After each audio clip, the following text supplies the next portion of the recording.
ကျမပြောတာတွေကိုတော့နားလေပါတယ်နော် ။ဩနားလဲပါတယ်ဆာမလေးရဲ့ဟိုကျုပ်ကချက်မပြည့်ဘူးစာမတက်ဘူးဆိုပေမဲ့ညီမစကားတော့ရေလေကျွမ်းပါတယ်ဗျ။ကျုပ်ဘာအောင်မှတ်နေ။ဟောပြောလေဆာမလေးကိုဘာကြီးလဲ။လို့တာရှင်ကျုပ်ပြောတော့ဒီဟွာမှာဦးလေးမင်းသူကြီးနာယီပဲအားလုံးဖြစ်စေရမယ် အဲ့လိုလား ။ဟုတ်တယ်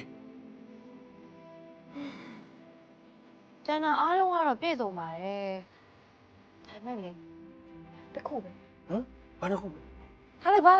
ရဲ့ရင်မကြည့် အာမဟုတ်လေဆာမလေးအဲ့လိုထားလို့မရဘူးလေဆာမလေးကိုအဆင်မပြေတဲ့ဟာကြီးကိုရပါတယ်လို့ပြောလိုက်လို့လေအဆင်ပြေသွားတာမှမဟုတ်တာဗျ။ပြောဆာမလေးကဘာအဆင်မပြေရလဲ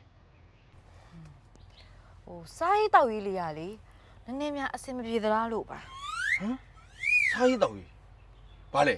ဆာမလေးကိုရွာတဲ့လူဟင်းလာမပို့ဘူးလားတွေ့မယ်ကျုပ်ဦးလေးမင်းသူနဲ့နောက်နဲ့တိုင်မြင့်မယ်ဗျာအကုန်လုံး ဟဲ့နာယီဦးလေးမင်းသူနဲ့တော့မတိုင်ပါနဲ့ဟဲ့သူတို့လည်းလေလာပုတ်ပေးချပါတယ်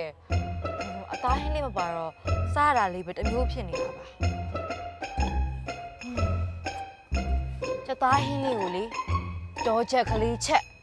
အရင်ကြဲကြဲလေးကိုခတ်ပြီးတောက်လိုက်ရရင်ဟဲ့ဘယ်လောက်တောင်ရတာရှိမလဲရှင်ရောမစားချင်ဘူးလား ဟဲ့ဆာမလေးပြောမှတော့တေးတော့နည်းနည်းကြာလာဟိုဒါပေမဲ့ကျုပ်ကစားဘူးပါတယ်ဗျဆာမလေးပဲမစားဘူးမှာ ကျမလည်းစားဖို့ပါရနော်ကျသားဟင်းလောက်ကတော့ အော်အဲ့လိုပြောမဟုတ်လေဆာမလေးရဲ့ဟိုဆာမလေးတို့မြို့မှာကြတော့စီပြန်ဟင်းတွေပဲချက်မှာကျုပ်တို့တောမှာကြတော့ရေကျဲလေးနဲ့တောချက်စစ်စစ်ရမှာဗျအဲ့ဒါကိုပြောတာပါဆာမလေးစားကျင်တာကြက်သားဟင်းနော် အေးဘူးသီးလေးပါထည့်ပေးဦး ဘူးသီးနဲ့ကြက်သားဟင်းဟွန်း အစင်ရောပြေရလားအစင်မပြေနဲ့ထားလိုက်နော် ပြေတယ်ဆာမလေးဩဒီကြက်သားဟင်းလောက်ကတော့အဆင်မပြေစရာလားဗျကျုပ်ဘာကောင်မှတ်နေလဲအဆင်ပြေစေရမယ်ကြက်သားဟင်းစားကြတယ်နော် အေးဘူးသီးလေးပါထည့်ပေးဘောချက်ကလေးနော်အေးကြဲကြဲလေးနဲ့ချိုချိုလေး